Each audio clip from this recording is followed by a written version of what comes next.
Noong Enero 2021 habang naglalakbay sa Udna Data Track sa South Australia, may napansin si Jerwin Dunink, isang litratista na kakaiba sa gilid ng kalsada. Dalawang malalaking butiking mukhang mabagsik ang naghaharap, nakatayo parang tao at nag-aaway ng matindi. May dumudugong leeg kung saan sila nagkagatan, habang mahigpit silang nagkakapitan at nagtutulakan parang mga wrestler na naglalaban para mabuhay. Mga 20 minuto, walang umatras hanggang sa isa ang nanaig at nakuha ang kanyang pakay, ang teritoryo. Kinuha ni Jerwin ang kamera at naitala ang ilan sa pinakamadalang nakuha ng mga halimaw na ito. Naglaban sila gamit ang makamandag na panga, matutulis na kuko at makapal na buntot na tila latigo at martilyo. Ang nakakatakot na reptilyang ito ay kayang pabagsakin ang mga hayop na kasinlaki ng mga sikat na boksingero ng Australia, hindi lang basta tumatayo na parang tao. Nakakasagupa ng mga kangaroo, ang mamamatay ng mga makamandag na ahas, ang parenti.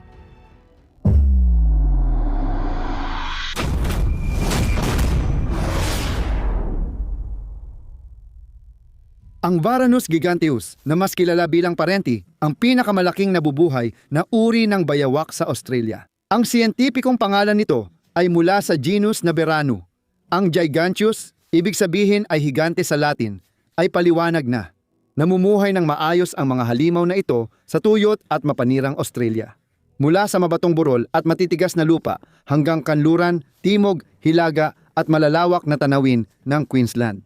Kahit gumagala sila sa malawak na lupain, parang multo ang mga parenti. Eksperto silang magtago, lalo na kapag may tao. Ang mga butiking parang tangke ay umaabot ng 829 na talampakan at tumitimbang ng 44 na kilo ng purong kalamnan. Pang-apat sila sa pinakamalaking monitor lizard sa mundo, kasunod ng Komodo dragon, Asian water monitor at crocodile monitor. Pero kung anuman ang kulang nila sa laki, binabawi naman nila sa bilis at kakaibang liksi. Di tulad ng ibang malalaking monitor lizard, ang parenti ay payat, mahaba, maskulado at likas na para sa habulan. Ang makinis nitong katawan ay nagpapadali sa pagdaan sa magagaspang na lupa, kaya ilan sa pinakamabilis at pinakaliksi na hayop sa Australia ay nagiging biktima nito. Tingnan mo ang mga kangaroo. Malalakas silang marsupyal na kayang tumakbo ng 44 na milya kada oras, tumalon ng 10 talampakan at lumundag ng 30 talampakan. Bukod dyan, matitipuno sila na parang heavyweight boksingero, ginagamit ang lakas sa pagsuntok at pagtulak ng kalaban. Gayunpaman, napapatumba na sila ni parenti bago magsimula ang habulan. Umaasa siya sa matalim na pang-amoy para matunton ang target. Kaya nitong sundan ang biktima ng eksakto kahit nasa ilalim pa ng lupa. Ito ay dahil sa dila nitong parang ahas na may hati sa dulo na ginagamit para mangolekta ng amoy sa hangin. Kapag ibinalik nito ang dila sa loob, idinidiin nito iyon sa isang espesyal na organo sa bubong ng bibig nito at agad nitong nasusuri kung aling bahagi ang nakakuha ng mas malakas na amoy.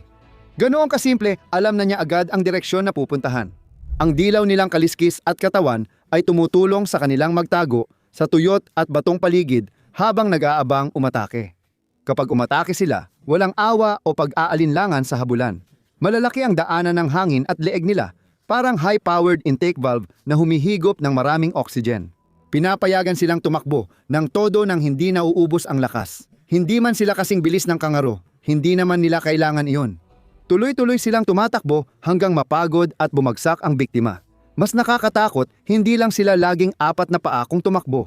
Kapag mabilis silang tumatakbo, minsan tumatayo sila sa 2 paa at mabilis na tumatakbo sa lupa. Parang isang sinaunang nilalang na kalahating tao, kalahating butiki.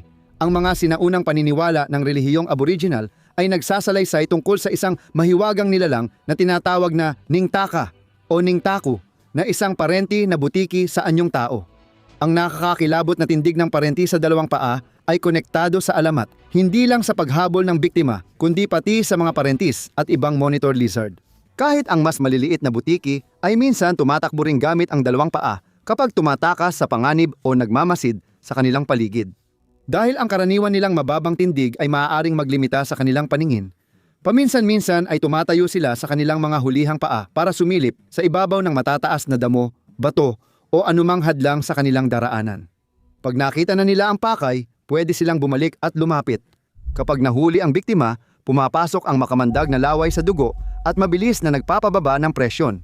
Kaya hindi na makagalaw ang biktima bago tapusin ng malalakas na panga ng parenti. Kung malaki ang biktima, tulad ng kangaro, pinupunit ng butiki ito sa maliliit na piraso at bawat piraso ay itinatapon niya pabalik sa kanyang lalamunan sa pamamagitan ng mararahas na pag-iling ng ulo hanggang sa tuluyang mawala ang lahat sa kanyang lalamunan. Pero hindi laging kangaroo ang kinakain.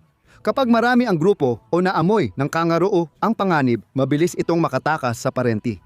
Doon binabago ng butiki ang diskarte at nangangaso ng mas maliliit na biktima. Reptilya, ibon, mamal, patay o buhay, pati minsan sariling parenti na kasing laki niya.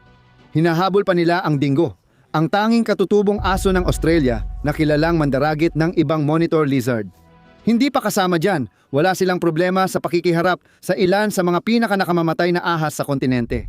Ang dambuhalang parenting ito ay nakatutok ngayon sa isang nag-iisang kangaroo na napalayo sa grupo. Nakatayo siyang hindi gumagalaw, naghihintay ng tamang oras bago sumugod sa habulan, pero hindi pabor sa kanya ngayon ang pagkakataon. Sa bukas na lugar, may home field advantage ang kangaroo dahil walang hadlang sa daraanan nito. Kaya nitong tumakbo ng mabilis sa loob ng ilang segundo, iniiwan ang parenting malayo sa likod. Kung mas magaspang, mabato, at liblib ang lugar, maaaring iba ang kwento. Sa matulinang karera, nauunggusan ng kangaroo ang parenting matapos ang mahaba at nakakapagod na habulan. Nakatakas ito, kahit saglit lang, pero hindi agad nalulungkot si parenting kapag may nakalampas na pagkain. Hindi siya nagpatumpik-tumpik, agad niyang inilipat ang atensyon sa mas malapit at mas delikadong target. Ang Hari Brown na ahas ay isa sa pinakanakamamatay na ahas sa mundo.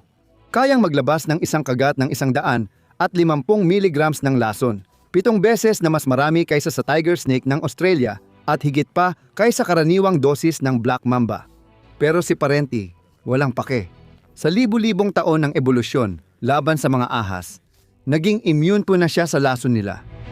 Sa matinding kasinupan, kumikilos ito, sumasalakay diretso sa ulo ng ahas, kinakagat ito at tinatapos ang laban bago pa man ito magsimula. Ang mga malulupit na butiking ito ay kumakain ng sobra hanggang halos pumutok na sila. Tapos ay humihilata sa ilalim ng araw. Busog na busog, hinahayaan munang matunaw ang kanilang kinain habang nagpapainit. Maliban sa paghabol ng biktima, eksperto rin sa pangunguha ang mga tusong reptilya, madaling maghukay ng lungga at umakyat ng puno para makuha ang itlog o biktima. Akala niya'y ligtas na siya. Sa malalaking baluktot na kuko at malalakas na paa, kaya nilang maghukay ng lungga ng mabilis. Kaya komportable sila sa ilalim ng lupa, gaya sa ibabaw.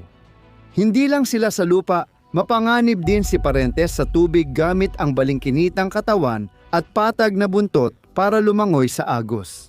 Ang kanilang malakas na kakayahan sa paglangoy ay nagbibigay daan sa kanila na manghuli sa loob at paligid ng tubig.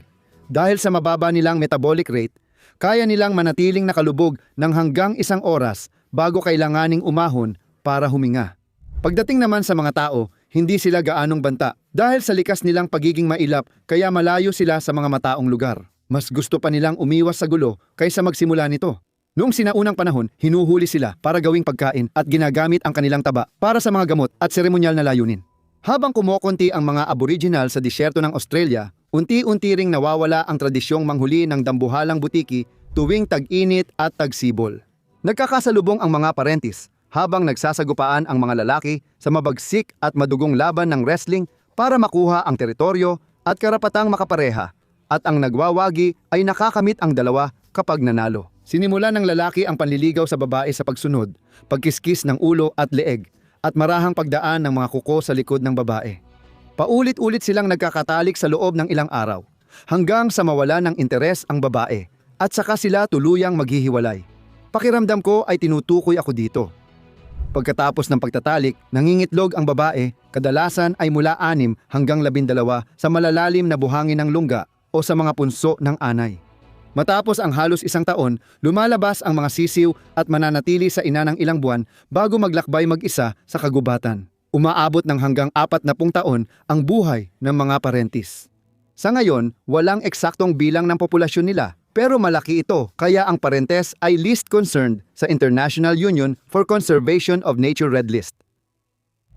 Naalala mo ba yung video ng mga parentis na nag-aaway kanina? Bihira man, pero totoong nangyayari ang insinayong laban nila na nakukuhanan sa kamera. Sa ilang bahagi ng mundo, pinagtatapat ng mga tao ang mga bihag na butiki laban sa isa't isa. Pinipilit silang maglaban hanggang sa manaig ang isa.